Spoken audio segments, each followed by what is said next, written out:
안녕하세요, 뉴스반장입니다. 숨기는 자가 범인이고 가로막는 자가 공범이다. 이건 너무 뻔한 논리이며 답정너죠. 그러니까 답이 정해져 있다는 뜻입니다. 요 며칠 참 이상한 일들이 많았죠. 윤석열 부인 김건희와 나경원에 대한 압수수색 영장 기각, 윤석열의 대권 지지율 1위, 박용진의 대선 출마 선언, 김광석이 불렀던 두 바퀴로 가는 자동차에 노래 가사가 데자뷰되는 사건들이었습니다. 그 노래의 가사처럼 복잡하고 아리송한 세상을 우리는 살아가고 있는데요. 이런 뉴스 속에 몇 가지 뉴스가 잘 알려지지 않아 정리해서 말씀드리고자 합니다. 우연하게도 오늘은 대한민국 여검사들의 이야기가 주된 내용인데요. 우선 임은정 부장검사 이야기부터 시작해 보겠습니다. 임은정 부장검사는 현재 감찰정책연구관이죠. 임 부장검사가 한명숙 전 국무총리 수사팀의 위증강요 강압수사 의혹에 대한 감찰을 맡은 것으로 확인됐는데요. 이는 한동수 대검 감찰부장이 한 전 총리 수사팀의 위증강요 및 강압수사 의혹 사건 감찰을 임 부장검사에게 배당한 데 따른 겁니다. 하지만 임 부장검사는 현재 연구관 신분이라 관련인 조사 등 감찰 권한이 없는 상태인데요. 한동훈 감찰부장은 앞서 여러 차례 윤석열 검찰청장에게 임 부장검사를 감찰 권한이 있는 직무대리로 발령해달라고 요청했지만 받아들여지지 않은 것으로 확인됐습니다. 그러니까 지난 9월 초 추미애 법무부 장관이 임 부장검사를 감찰부로 인사발령된 지 2달이 지난 지금까지도 감찰 권한을 주지 않고 업무를 방해하고 있다는 건데요. 좀 어이가 없는 거죠. 윤 청장은 뭐가 그렇게 두려운 걸까요? 뭐 지금 심정을 이해 못하는 건 아니지만 그래도 이건 너무 노골적인 거 아닙니까? 이러니 의심을 피할 수 없는 거죠. 10일 법조계에 따르면 임 부장검사는 지난달부터 한 전 총리 사건 관련 재판 기록 검토에 들어갔다고 전해졌습니다. 임 부장검사가 감찰에 착수하고도 관련인 소환 등 본격 조사가 아닌 기본적인 자료 검토에 머무는 이유는 감찰 정책 및 감찰부장이 지시하는 사안에 관한 업무로 업무 범위가 제한된 연구관 신분이기 때문인데요. 임 부장검사가 본격 조사에 돌입하려면 직무 대리 발령을 받아야 가능한 겁니다. 임 부장검사는 한동수 감찰부장을 통해 윤 청장에게 여러 차례 직무 대리 발령을 신청했으나 반려된 것으로 알려졌는데요. 사유는 정확하게 알려지지는 않았지만 사실상 거부한 것으로 간주되는 거죠. 한동수 감찰부장은 임 부장검사에게 검찰청장을 만나 어떻게든 협의를 할 테니 더 기다려보라고 언급한 것으로 전해졌는데요. 문제는 임 부장검사를 직무 대리로 발령하는 과정에서 내부 갈등이 점화될 수 있다는 지적이 나옵니다. 한 전 총리 정치자금 수사 사건이 정치권에서 대단히 민감한 소재인데다 이와 관련해 한동수 감찰부장이 윤석열 청장을 공개 비판했다는 점 때문인데요.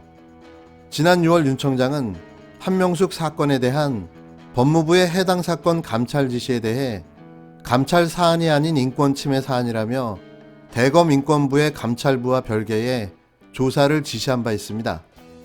윤 청장의 이와 같은 지시에 당시 한동수 감찰부장은 자신의 페이스북을 통해서 대검 감찰부는 징계감사 외에도 수사권을 가지고 있는 만큼 검찰청 공무원의 비위조사 중 범죄 혐의가 인정될 경우 수사로 전환해 각종 영장 청구, 공소 제기를 할 수 있다라며 한명숙 전 총리 사건은 이미 사회적 이목을 끄는 사건이 돼 진상조사가 불가피하다라는 입장을 내놓아 사실상 윤 청장의 처사를 공개 비판했는데요. 이번 감찰 지시를 두고 검찰의 한 관계자는 10년이 지난 일을 지금 감찰하겠다고 하는 것이 과연 될지 의문이라고 말하기도 했습니다. 이와 관련해 장신중 경찰혁신기획단 상임연구관은 10일 페이스북을 통해 이명박이 적폐검찰을 사주해 정치보복과 서울시장 선거 승리를 위해 한명숙 전 총리에게 뇌물 혐의를 뒤집어 씌운 전대미문의 사건이라고 규정했는데요. 그러면서 10년이 지난 일을 지금 감찰하겠다고 하는 것이 과연 될지 의문이다라는 검찰 관계자의 말을 비판하며, 그렇다면 13년 전 작성된 조국 전 장관의 따님의 누구도 기억 못할 소규모 호텔 체험 활동소를 위조했다라며 압수수색하고 내용을 알 수 없는 위치였던 사망한 대표의 부인까지 불러 조사한 후 법정에 증인으로 세운 건 어떻게 설명할 건가라고 반문했는데요. 아울러 그는 이미 수차례 임은정 검사에게 사건을 맡기겠다고 건의했음에도 계속 거부하는 윤석열의 행태라면, 이에 비춰볼 때 어떤 형태로든 한명숙 전 총리 사건에 개입됐을 가능성이 농후하다고 의심했습니다. 앞서 말씀드렸지만 숨기는 자가 범인이며 가로막는 자가 공범인 겁니다. 같은 날 진해원 서울동부지검 부부장 검사가 과거의 예와 자신의 사례를 들어 윤석열 검찰총장에게 특활비 문제 해결을 제시했는데요. 영수증, 계좌 이체 내역, 법인카드 사용 내역을 모두 공개하는 것이 윤 청장이 외치고 있는 공정한 검찰로 가는 길이라고 말했습니다. 진 검사는 9일 밤 자신의 페이스북에 온고지신, 타산지석, 특수활동비라는 제목의 글을 통해 과거 검찰총장이 특활비 논란을 의식해 극도로 조심해 깐깐하게 영수증을 챙겼다는 사실과 의혹을 원천 차단하기 위해 자신의 법인카드 사용 내역을 모두 공개했다고 밝혔는데요. 진 검사는 특수활동비란 일반적으로 영수증 없이 집행 가능한 공공기관의 예산을 의미하는 용어로 사용된다며, 대법원 판례상 특수활동비 사용 내역은 공공기관 정보공개법상 공개 대상이지만 입금받는 상대방의 계좌번호 부분은 개인정보로서 일반에 공개되지 않아도 된다는 취지다라고 설명했습니다. 업무상 횡령죄 구속 요건이 된다며 특활비는 이른바 눈먼 돈이 아님을 강조했는데요. 진 검사는 역대 검찰총장 중 각 검찰총장 수령자의 계좌에 직접 보내신 분, 현금으로 지출될 경우 수령자에게 영수증을 받아가시는 분들이 많았다는 점을 든 뒤 말로만 법과 질서를 중시하는 게 아니면 진심인지 여부는 특수활동비 사용 내역을 영수증 첨부해서 공개하는지 여부에 따라 달라질 것이라는 말로 윤석열 청장에게 특활비 사용처를 영수증을 첨부해 공개할 것을 주문했습니다. 뭐 공개할 일도 없겠죠. 얼마나 이곳저곳 개인적으로 많이 사용했을까요? 안 봐도 빤히 보입니다. 고작 공개한 게 넉 달치였으니 말이죠. 지금도 특활비가 불거져 나오니 정신없이 흔적 지우기에 바쁠 수도 있죠. 이건 공수처가 처리해야 할 또 한 가지 사건이 될 듯합니다. 끝으로 며칠 전 척척석사 진중권이 현 정권을 비판하는 소위 흑서라는 책을 출판했는데요. 아직 보지는 않았고 볼 생각도 없지만 그 내용이 너무 뻔한 거죠. 문홀리에 하나마나한 정부 비판, 온갖 미사여구를 써가며 자기 합리화와 주장을 담은 그저 그렇고 그런 책, 말 그대로 흑서일 텐데요. 종이가 아깝다는 생각이 듭니다. 반대로 우연하게도 같은 날 검사 출신의 이현주 변호사가 책을 출판했는데요. 이현주 변호사를 모르시는 분들은 없을 거라고 생각됩니다. 부연하면 검찰개혁의 촉매제가 됐던 대한민국 여검사인데요. 대부분은 임은정 부장검사, 진해원 부장검사, 또 서지현 검사까지 몇몇 분만 알고 계시겠죠. 그런데 이분도 현직에서 검찰개혁을 위해 고군분투하던 여검사 중 한 분인데요. 하지만 그는 과감하게 사표를 쓰고 나와 변호사로 활동하며 자신이 검찰에 재직할 당시 느꼈던 검찰 내 부조리를 폭로하며 검찰개혁이 왜 필요한지를 국민에게 알려오고 있습니다. 검찰 출신이 이제 전관시장에서 아주 좋은 대우를 받는다. 왜 검사들이 특히 전관예우시장에서 이렇게 몸값이 비싼 겁니까? 기본적인 구조로는 검사들의 재량이 너무 많고요.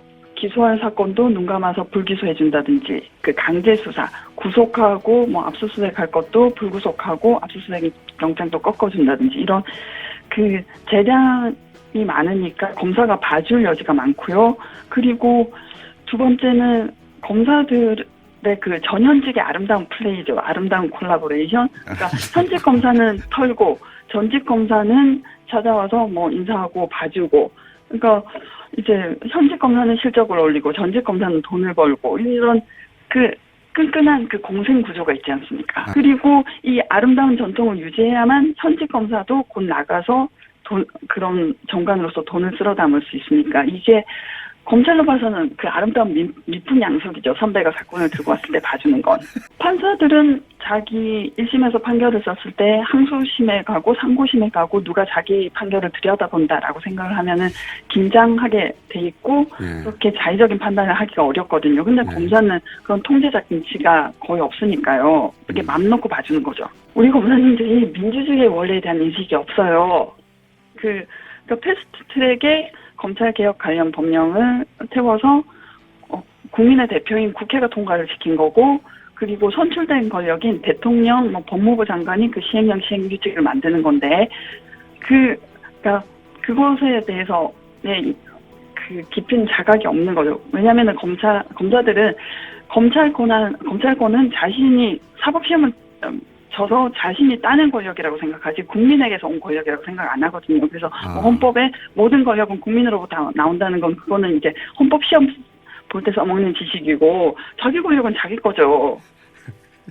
그러니까 자기를 위해서 쓰는 거잖아요. 그 생각해 보시면 그 박근혜 대통령 때 해경을 해체한다고 뜬금없이 발표를 했을 때 해경들이 정말 찍소리도 못했어요. 그거 누가 봐도 그 본질을 가리기 위한 조치였지만 근데 해경과는 달리 검찰은 이렇게 집단적으로 반발하는 기미가 있지 않습니까? 그거는 검사들의 인식을 보여주는 거죠. 내 권한이다. 마치 천부인권처럼. 예. 이거는 그러니까 검찰권 신수설이죠. 검찰권은 신성하고 내 것이다라는 거죠. 그런 그가 이번에 책을 출판한 거죠. 검찰에서 근무하며 느꼈던 검찰 내 여성차별, 스폰서 문화, 언론 유착, 사건 조작 등 검찰 조직의 민낯을 거침없이 폭로하고 한국 사회의 가장 어두운 그늘을 들여다보며 느낀 절망과 더불어 이를 어떻게 해결해 나갈지 진솔하게 자신의 생각을 담았는데요. 진시의 흑서와는 비견되는 백서인 거죠. 책에는 이런 글이 나옵니다. 죄의 무게를 다는 검찰의 저울은 고장났다. 타락한 검찰의 부패를 국민에게 고발한다. 검찰이라는 곳은 바깥의 신선한 햇볕과 바람이 스며들지 못한다. 지독한 자기중심성에 빠진 자들이 오랫동안 공정함에 대한 감각을 폐기했다는 것을 돌아보지 못하는 것이다. 이 책은 검사로 일한 한 개인의 역사적 기록이자 대한민국 시대 정신을 담고 있습니다. 꼭 책장사 같다는 생각이 드는데요.